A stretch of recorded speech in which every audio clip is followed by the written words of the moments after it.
옛날에 제가 산호세 살 때 어떻게 알고 누가 전화가 와서 어, 복음에 대해서 쉐어를 하고 싶다. 그래서 좋죠. 그래서 한번 집을 방문해도 되겠냐 그렇게 전화가 왔었어요. 어떻게 전화번호를 알고 집 주소도 알았는지 나를 어떻게 아세요? 그러니까 아는 방법이 있다 그러더라고요. 그래서 실례지만 뭐 어디에 소속돼 있는지 물어봐도 되냐 그러니까 자기가 이제 여호와의 정인이라고 이렇게 신분을 밝혔어요. 그러시냐고. 들어보신 적 있냐고. 나 지금 뭐 워치타운 맨날 우리 집에 와서 열심히 보고 있다고 그랬거든요. 그랬더니 좀 막 이렇게 열려 있으신 분 같다고, 좋은 이야기가 될 것 같다고, 토킹을 원하시면 우리 집 오시라고. 지금 아무도 없으니까. 그래서 온다고 그 이야기하고 잠깐 짧게 뭔가 이야기를 했어요. 했는데, 제가 항상 여호와의 정인에 대해서 궁금했던 게 한 가지가 있는데, 근데 그 이야기를 하면서 거기는 예수님하고 성령님하고 그러니까 하나님하고가 삼위일체를 인정하지 않으시냐고 내가 그렇게 물어봤어요. 그랬더니 그러더라고요. 그러니까 예수님이 크리하게 이야기하면은 예수님이 피조물입니까? 아니면은 창조주입니까?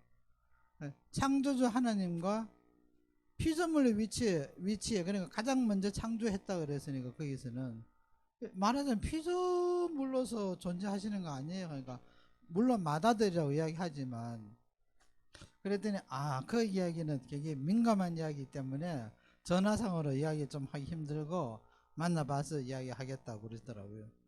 그래서 한참을 기다렸어요. 한 시간을 기다렸는데 안 오더라고.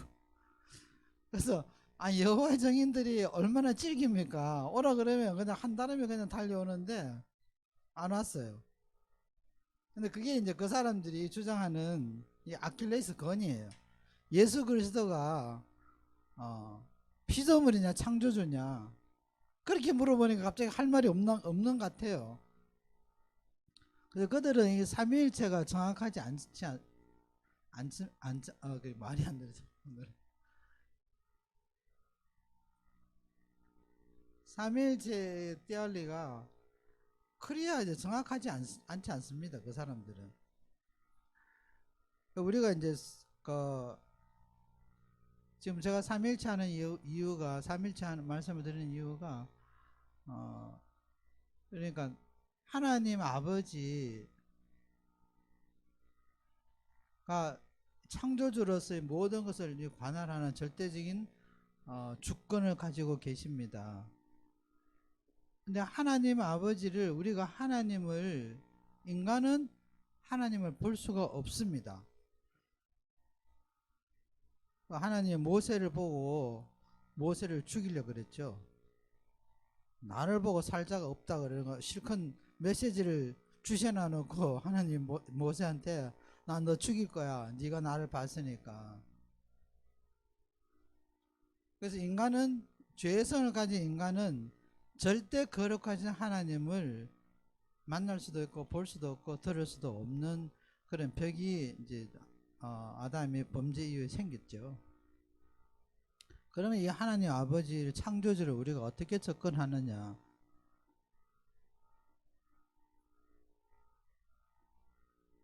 창조주에 대한 접근, 창조주와의 어떤 릴레이션십을 우리가 가지려면 뭔가 통로가 있어야 되지 않습니까?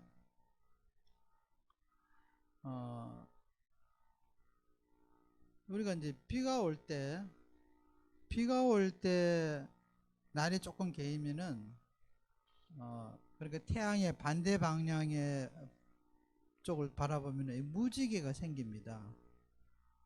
무지개 말고 들어오는 우리가 빛을 가시광선이라고 그러죠. 가시광선이라고 그러는데 이게 이제 투명해가지고 우리가 빛을 못 봅니다. 태양이 때문에 환하고 그냥 색깔이 무색이니까 우리가 생각할 때는 이 빛이 원래 무색이다라고 생각하지만 우주에서 태양에서 뻗어나오는 빛들은 무색이 원래 아니지 않습니까? 원래 무색이 아니거든요. 원래 무지개 색깔로 비칩니다. 그 태양에서 나오는 빛이. 근데 우리가 이제 그거를 맨눈으로 볼 때는, 이 땅에 있을 때는 그냥 빛이, 그러니까 색깔이 없는 것처럼 보이죠. 근데 그러면 어떻게 그 색깔이 원래 있는 색깔을 볼 수 있느냐? 우리가 소위 말하는 그 프리즘 효과라고 그러죠. 왜 여름에 그 마당에 이렇게 물을 뿌리면은 해에 있는 반대편을 바라보고 물을 쭉 뿌리면은 무지개가 이렇게 나타납니다. 그러니까 이 과시광선이 어떤 프리즘이라는 것을 통과함을 통해서 이 7가지 색깔, 이런 색깔들이 나타나죠. 없는 게 아니라 원래 있던 거죠. 말하자면 하나님 아버지를 바라보려 인간이 접근하려면은 인간의 눈으로 볼 수가 없으니까 뭔가 어떤 매개체가 필요하다는 거예요. 그래서 예수님께서 이 땅에 오셨을 때에 나를 본 자가 아버지를 본 자라 그러니까 바리새인들하고 율법학자들 펄펄 뛰었습니다. 자기는 아버지한테도 왔고 아버지하고 나는 동일하다라고 이야기하니까 난리가 났죠. 아니 하나님 아버지하고 인간은 하나님 볼 수 없는데 예수님이 와서 자기는 하나님하고 동격이다 이렇게 이야기하니까 그 당시에 종교 지도자들은 도저히 용납할 수가 없는 문제입니다. 그래서 우리는 예수 그리스도를 통해서 하나님을 만날 수 있고 하나님을 볼 수 있고 하나님의 음성을 들을 수 있는 길이 열려 있습니다. 그러니까 이 땅에 오신 예수를 보면은 저분이 하나님이시구나 라고 말할 수 있는 겁니다. 그래서 예수 그리스도의 그 정체성에 대해서는 히브리서에 그렇게 말했죠. 영광의 본체라 그랬으면 하나님은 완전히 동격이라고 이야기했습니다. 근데 그 인간한테 하나님을 만나게 해주기 위해서 하나님께서 자기 디바이드죠. 그게 자기 분리를 통해서 예수님을 우리 이 땅에 보내셔가지고 하나님하고 같이 릴레이션을 맺을 수 있도록 그 기회를 우리한테 주신 거예요. 우리가 구원을 받는다는 것은 예수 그리스도를 통해서 하나님하고 손을 잡고 하나님과 같이 릴레이션십을 회복한다는 의미예요. 당신은 구원받았습니까? 이야기했을 때는 yes. 예수를 믿는다는 것은 바로 그런 의미를 가지고 있습니다. 그러면 예수를 믿는 것은 어떻게 믿을 수 있습니까? 그냥 무조건 믿으면 됩니까? 라고 이야기했을 때 그건 그렇지 않아요. 왜 그런가 하면 예수를 아무리 전도를 해도 어떤 사람은 믿지를 않습니다.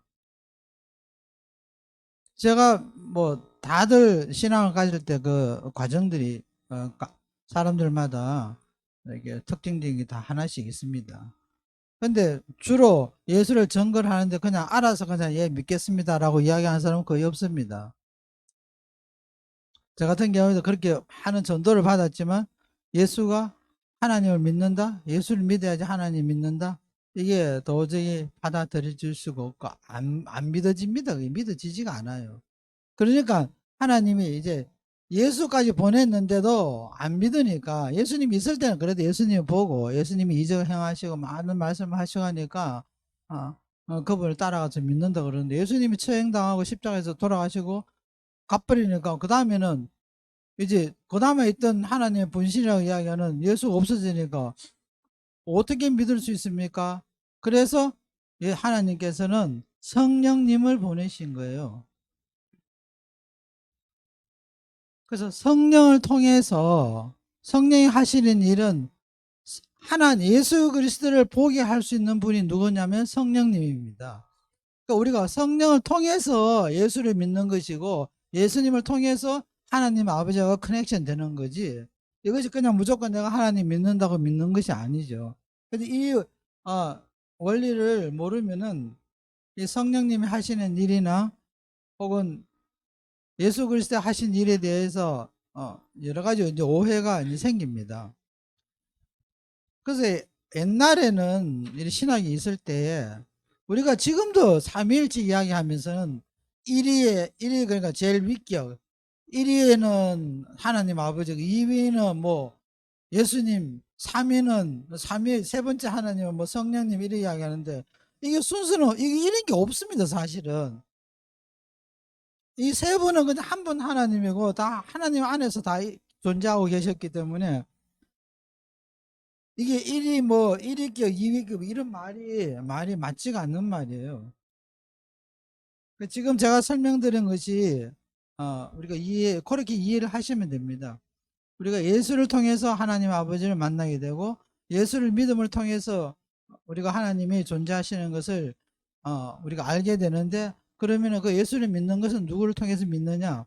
그냥 내가 믿고자 해서 믿는 게 아니라 성령의 역사를 통해서 나는 예수 그리스도를 믿게 된다라는 것. 이게 굉장히 중요한 이유가 우리가 지금 은사에 대해서 다루고 있는데요. 이 문제를 클리어하게 생각해야지 성령께서 하시는 모든 일들은 다 하나님이 하시는 일이고 하나라도 이렇게 우리가 가볍게 여길 수 없다는 것을 말씀을 드립니다. 지난주에 말씀드린 것처럼 우리가 은혜라는 말은, 그레이스라는 말은 이 카리스, 헬라에 나오는 이 말하고 카리스마, 은사라는 말은 그 어원이 같다고 그랬습니다. 그런 의미는 거의 그 가치가 거의 같다라는 의미를 우리가 보시면 됩니다. 모세가 떨기나무에 임재하신 하나님을 뵀습니다. 하나님 본 모습 보지도 않고 처음에 만났을 때는 떨기나무에 이렇게 내려오신 하나님을 봤죠. 떨기나무는 그냥 뭐 나무라고 상징되어 있지만 예수 그리스도를 상징합니다. 우리가 떨기나무에 가도 불타는 떨기나무에서 모세가 만난 것은 예수 그리스도를 상징하는 것이고 불로서 이 땅에 오신 성령님을 상징하는 거죠. 예. 이 부분을 우리가 좀 이해를 해야지 하나님이 존재하시면 우리가 임재란 말을 많이 합니다. 하나님의 임재는 어떻게 가능합니까?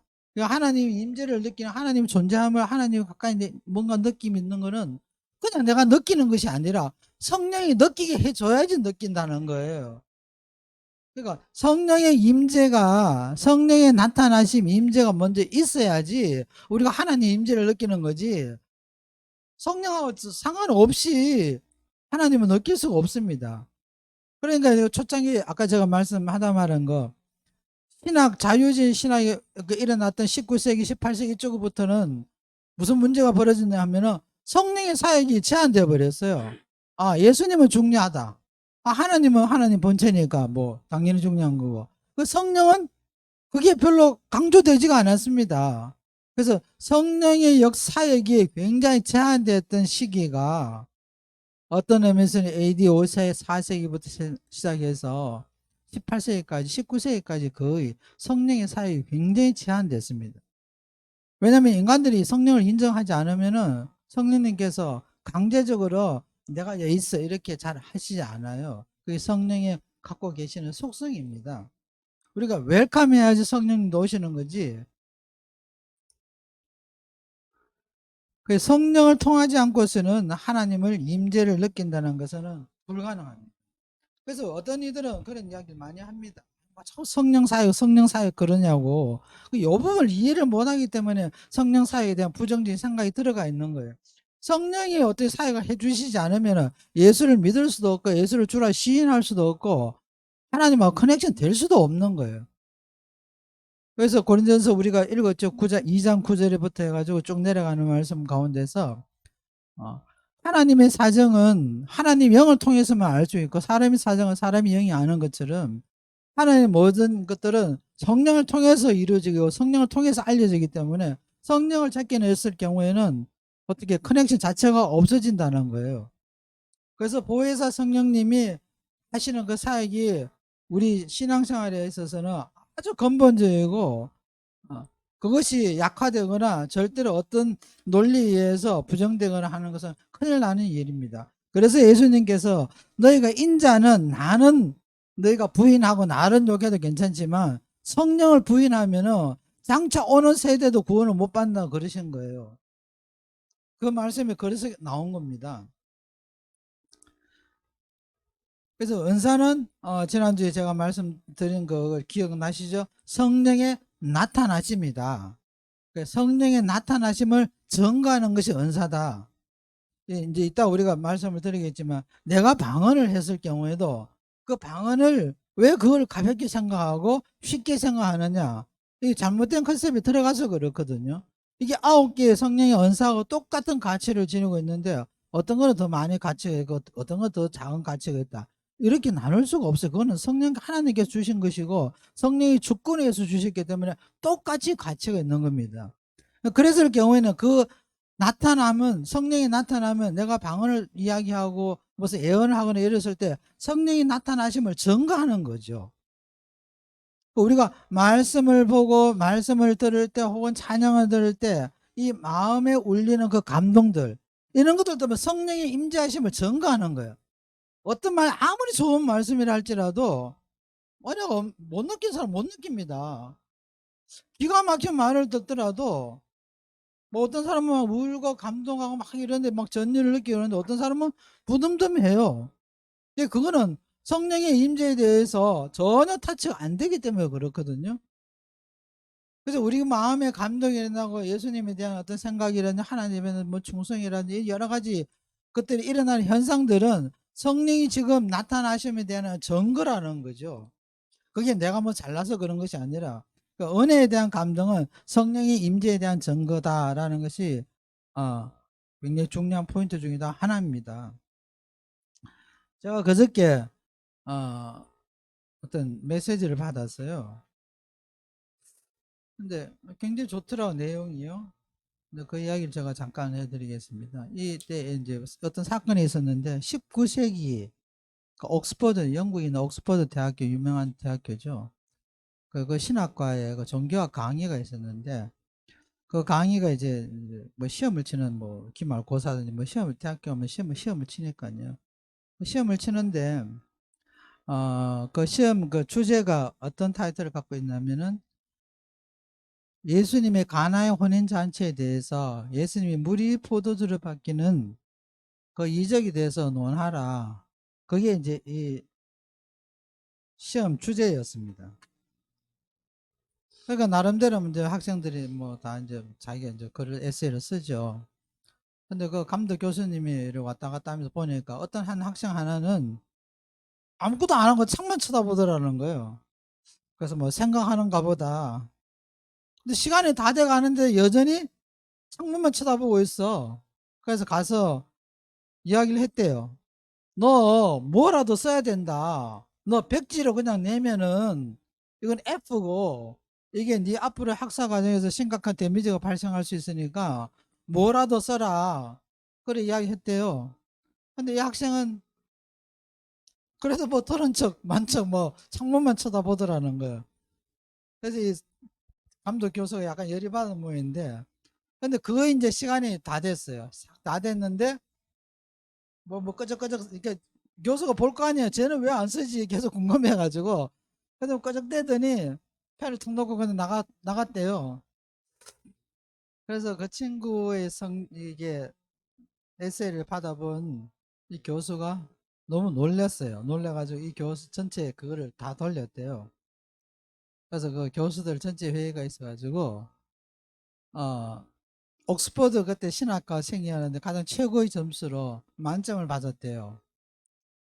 그 만점을 받았는데 뭐라고 썼나 하면은 말이 참 기가 막히더라고요. 예수님, 그러니까 예수님의 그 가나의 혼인잔치 여러분 다 아시잖아요. 그 에세이 내용이 딱 한 줄이었어요. 물이 그 주인을 만남에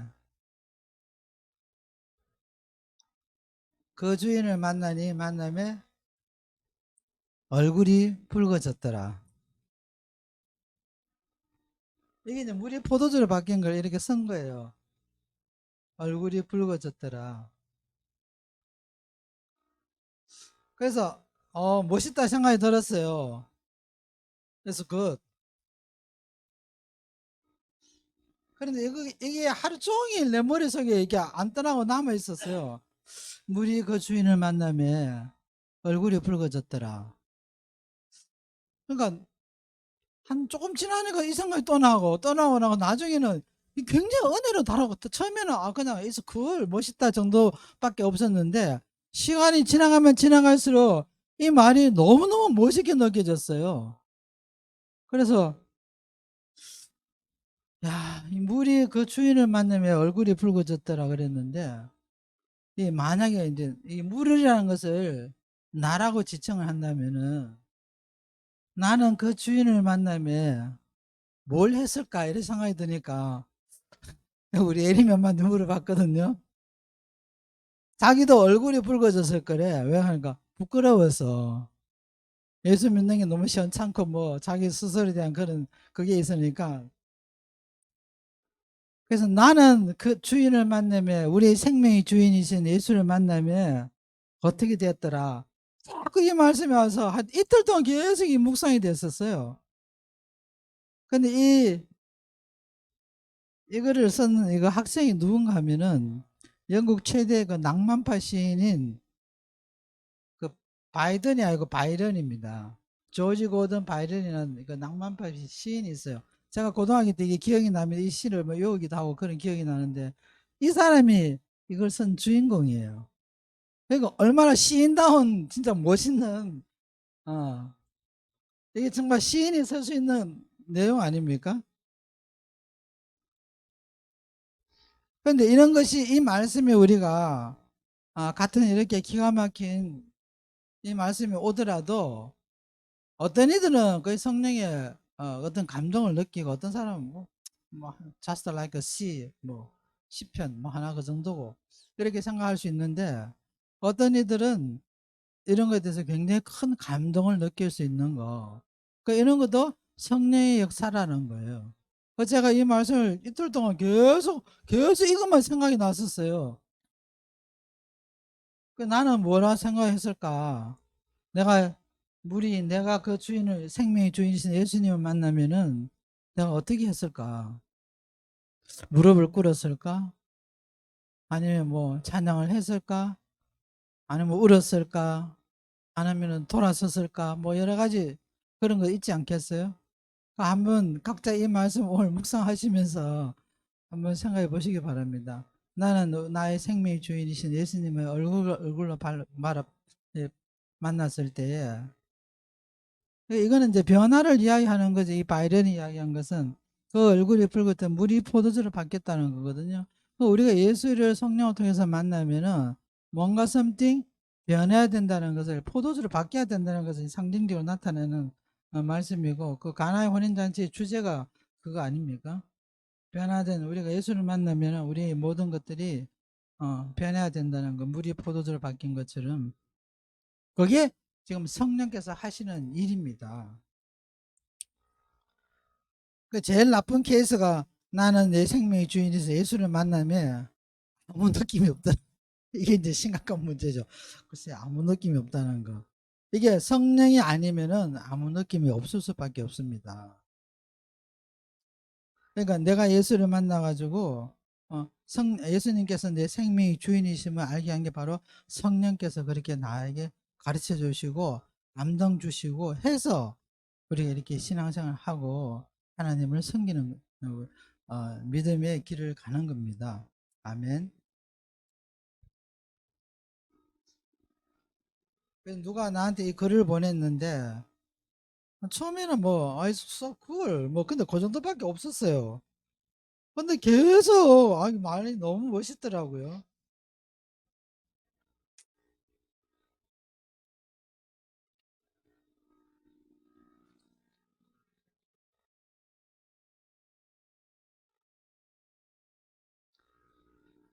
자, 12장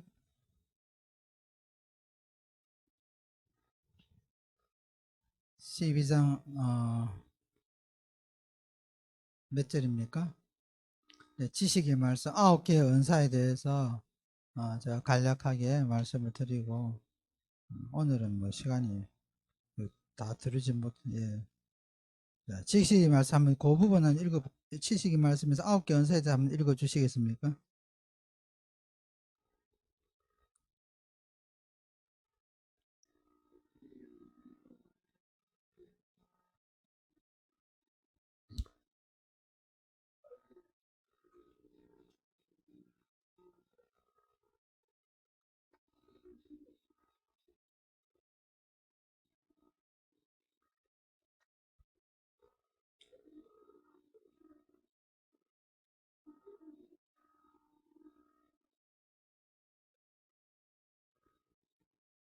아멘. 자, 첫 번째 나온 이 지혜의 말씀은 우리 지혜의 말씀과 지식의 말씀을 그러니까 그 보통 세 가지로 나눌 수 있는데 두 가지를 특별히 브레이크트루 기프트라 그럽니다. 그러니까 돌파할 수 있는 어려운 거를 이렇게 도어가 다 닫혀서 문을 열어주는 거, 이 산을 넘어가고 우리가 우리 삶 속에서 혹은 신앙생활 가운데서 여러 가지 어려운 문제들이 부딪혔을 때 이걸 어떻게 돌파를 하느냐. 그 돌파에 대한 그 브레이크트루 기프트라고 그래요. 돌파를 할 수 있는 이게 언사다. 그게 이게 세상의 지식이 아니고 세상의 지혜도 아니고 이 성령께서 어, 어떤 말씀을 주시거나 어떤 뭐 여러 가지 계시를 주셔서 그것을 이겨내게 하는 것. 그래서 지혜의 말씀은 우리가 보통 이제 계시의 은사라고 아까 브레이크트루 기프트라고 그랬는데 계시의 은사라고도 말을 합니다.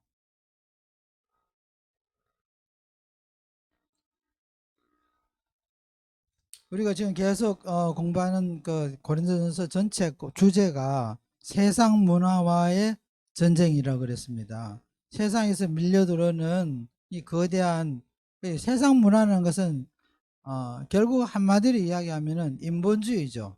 사람이 우선이다. 사람이 최고의 가치를 지니고 있다. 사람 위에는 아무도 존재하지 않는다. 그러니까 그렇게 말하니까 하나님의 존재는 사람하고 이퀄이거나 아니면 없거나 세상 문화는 결국 그렇게 갑니다. 사람이 영광을 받아야 되고 사람이 이름을 떨쳐야 되고 사람이 뭐 자기 나름대로 가치를 누려야 되고 그래서 인간 중심의 어떤 철학이라든지 뭐 학문 모든 예술 혹은 뭐 삶의 형태 이런 걸 포괄적으로 인간 인본주의적인 그 세상 문화에 반대로 생각하시면 맞습니다. 이게 지혜의 말씀은 그 속에서 어떻게 우리가 이겨내서 살아갈 수 있는가.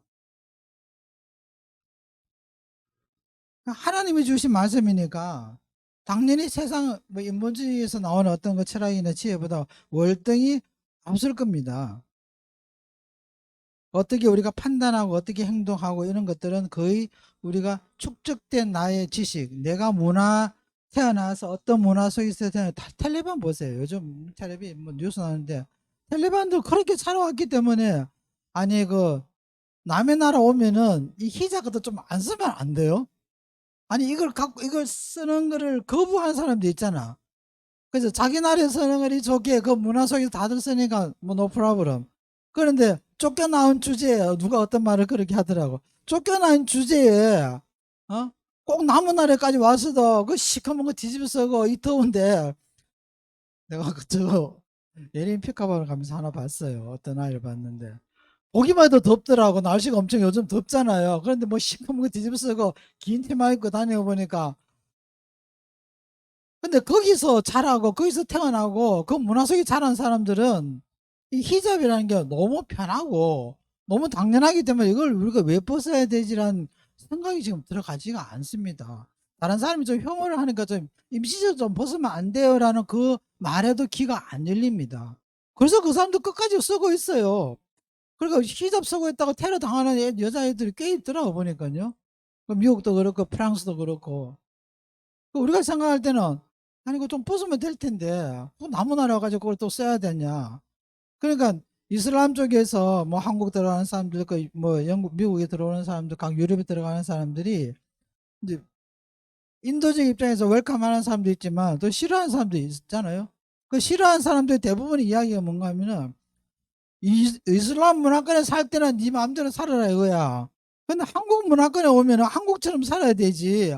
한국 문화권에서 꼭 이슬람식으로 살려 그러면은 왜 왔느냐? 거기서 죽이든지 밥이든지 어느 나라에서 이제 뭐 살든지 하면 되지. 이제 이런 이야기를 합니다.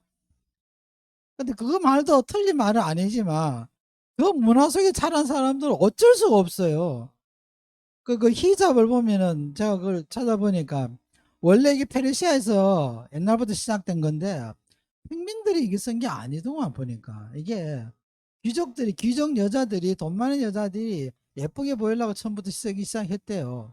근데 그게 이제 마음에서 들어오고 뭐 이렇게 종교적인 그 색깔이 가미됨을 해가지고 사람을 이렇게 여자를 이제 커버하게 만들기 시작했는데 우리 아담이 한번 묻더라고. 자기 어떤 아는 친구 통해서 그 이슬람의 집에 갔는데 그 친구의 와이프가 옷을 거의 다 벗고 있더라는 거. 집에 들어갔더니 막 쇼팬티 입고 있고 막 이래요. 그래서 자기가 너무 놀랬대.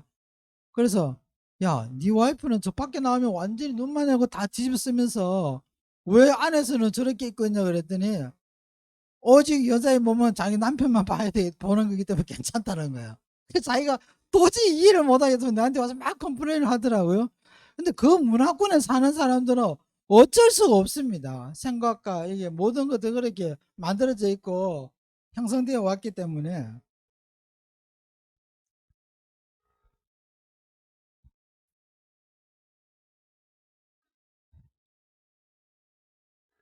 잠언서의 8장에 보면은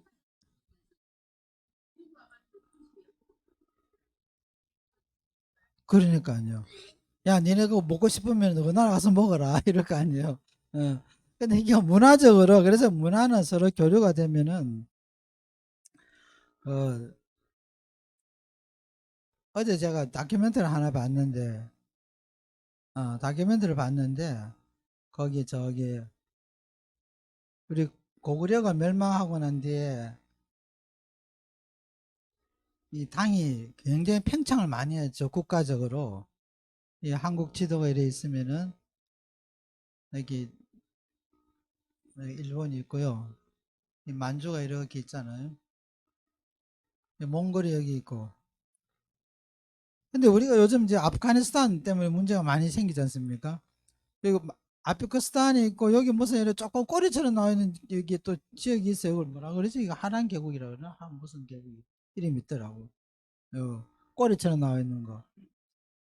근데 여기 이제 티벳이 이래 있고요.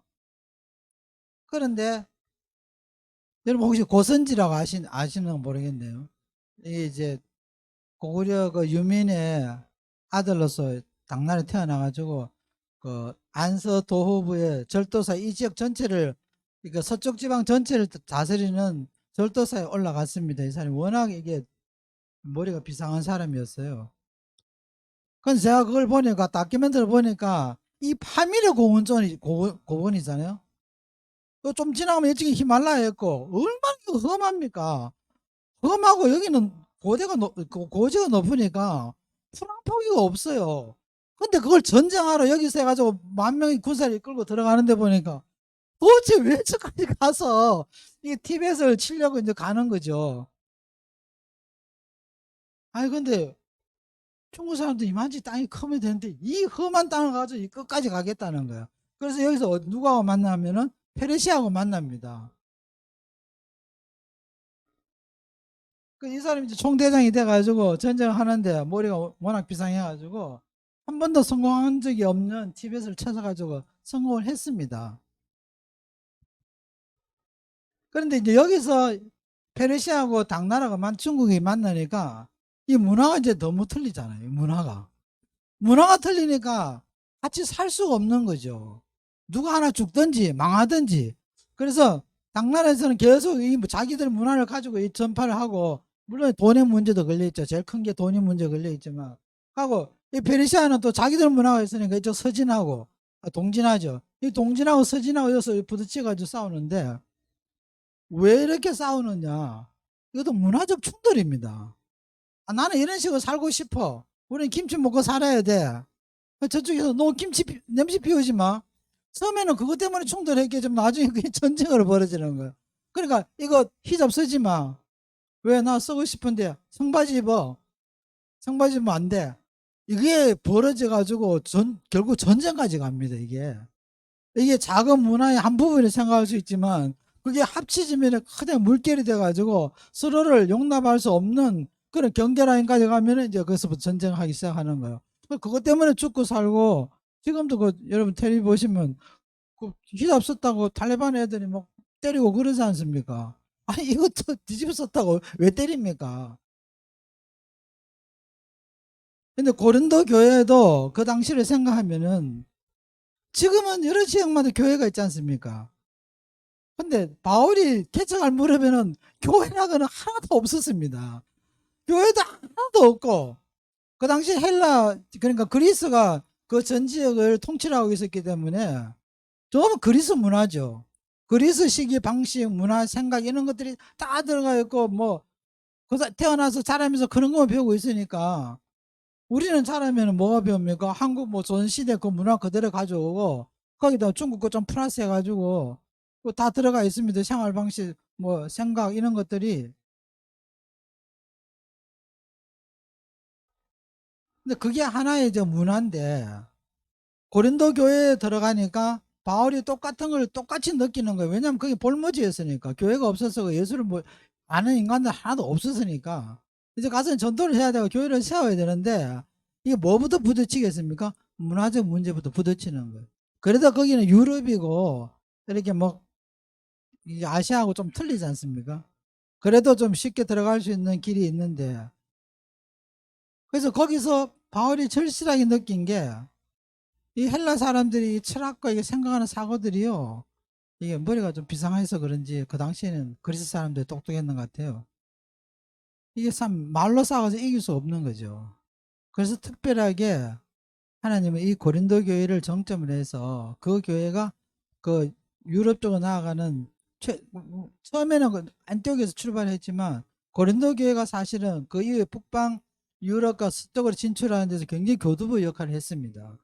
근데 여기서는 그냥 적당히 해가지고 전도를 할 수가 없는 거예요. 왜냐하면 그 아테네 쪽하고 바로 붙어 있어가지고 그 돌파하기는 너무너무 힘들었던 거죠. 그래서 바울은 자기 모든, 바울이 공부가 깊었던 사람 아닙니까? 이 율법에도 능통한 사람이, 베냐민 지파 출신이지만 이 바울이 율법에 대한 정통한 그 실력은 대단합니다. 근데 그런 걸 가지고 그 헬라 철학자라고 대기를 했는데도 못 이기는 거죠. 몇 사람의 제자들 외에는 뭐 구한 사람이 없었다라고 이제 사도행전 그 말씀 있는데, 그래서 특별히 더 여기는 뭔가 더 필요한 거예요. 그러니까 사도 바울의 능력, 나의 능력과 나의 힘과 나의 지혜, 나의 지식 이거 말고요, 이거 브레이크트루 할 수 있는 뭔가 something 필요하다는 거 절실히 느끼겠는데, 고린도 교회가 세워지자마자 이런 것들이 은사가 나오기 시작해가지고 하나님께서 그걸 준비해 주셨겠죠. 성령 은사가 이렇게 폭발적으로 일어나니까 교회가 쉽게 뻗어나가고 외부로 나갈 수 있는 그 힘을 얻었습니다. 그래서 하나님 나라는 말에 있지 않고 능력이 있다는 그 말씀이 이 고린도 교회에서 너무너무 그게 절실했기 때문에 바울이 그래서 경험적으로 쓴 기록이라고 보여집니다. 잠언서 8장은 집에 가서 한번 다 읽어보세요. 잠언서 8장은 그 지혜의 장이라고 그럽니다. 그런데 잠언서 같은 경우에는 이 솔로몬의 지혜로서 기록된 건데, 어떤 거는 세상 지혜하고 그다음에 하나님 세상의 말과 성령의 지혜가 뒤섞여 있습니다. 뒤섞여 있어서 이거 나중에 그 공부해 보면은 어느 쪽이 하나님 지혜 쪽이고 어느 쪽이 세상 지혜 쪽인 거 우리가 알 수 있는데, 거기 8장 같은 경우에는 예수 그리스도를 상징한다고 되어 있지만 이 지혜가 우리 삶을 브레이크트루 하는데 굉장히 큰 파워를 가지고 있는 것을 볼 수 있습니다.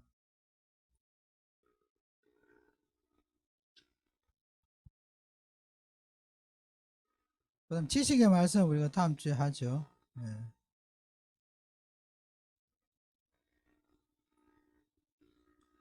그 지혜의 말씀에 대해서 우리가 좀 정리를 해보면은 성령이 주시는 지혜는 일단적으로 그 시대에 딱 알맞다는 거. 옛날 걸 갖고 와서 지금 갖다 붙이는 것이 아니라 이 시대에, 그러니까 헬라 지역에, 고린도 지역에, 아테네 지역에, 그 지역의 문화와 충돌해야 되니까 거기에 알맞는 브레이크트루를 할 수 있는 말씀을 주는 거예요. 지혜를 주시는 거예요. 그러니까 하나님 뜻 가운데서 생각하게 할 수 있는 거, 그 순간에 필요한 그 타임하고 플레이스, 지역하고 그다음에 그 시대, 에이지, 그 시대 요거를 포괄적으로 성령께서 그거를 딱 알맞는 거 넘어갈 수 있도록 주시는 것을 우리가 지혜의 말씀에 은사라고 이야기합니다. 그래서 지혜는 돌파의 능력이고, 이 지혜의 능력으로서는 얼마든지 재물의 능력과 뭐 세상의 명예라든지 세상의 탐욕이라든지 이런 걸 넘어설 수 있는 능력을 가지고 있다는 걸 우리가 잠언서 8장 전체를 보면 그걸 알 수가 있습니다. 자, 거기까지 하겠어요. 할렐루야. 주님 감사합니다. 우리에게 주신 하나님의 은사, 성령의 은사를 우리가 소중히 생각할 수 있도록 주님 도와주시고, 그래서 우리가 좀 더 깊이 깨달아서, 그리고 우리 삶 속에서 그 선물을 우리가 다 받아 누릴 수 있고, 그것을 우리가 교회가 부흥하고 우리 삶이 변화되는 중요한 도구로서 사용할 수 있도록 도와주십시오. 그래서 절대로 성령의 선물들을 우리가 가볍게 여기지 말게 하시고, 말씀을 통해서, 지식의 말씀을 통해서, 지혜의 말씀을 통해서 우리가 이 돌파할 수 있는, 우리 삶 속에서 어려운 일들을 헤쳐나갈 수 있는, 그리고 하나님 나라를 우리가 확장하는 데 있어서 가로막는 모든 장벽들을 우리가 브레이크를 할 수 있도록 도와주십시오. 그래서 우리 삶 가운데서 함께 하시는 하나님을, 영광을 우리가 돌 수 있는 그런 기회를 삼기를 원하고 기도합니다. 오늘 예배도 주께서 주장해 주시고 성령의 기름 부어주셔서 우리가 은혜와 말씀에서 충만하게 채워줄 수 있도록 도와주십시오. 감사드리며 예수님의 이름으로 기도합니다. 아멘.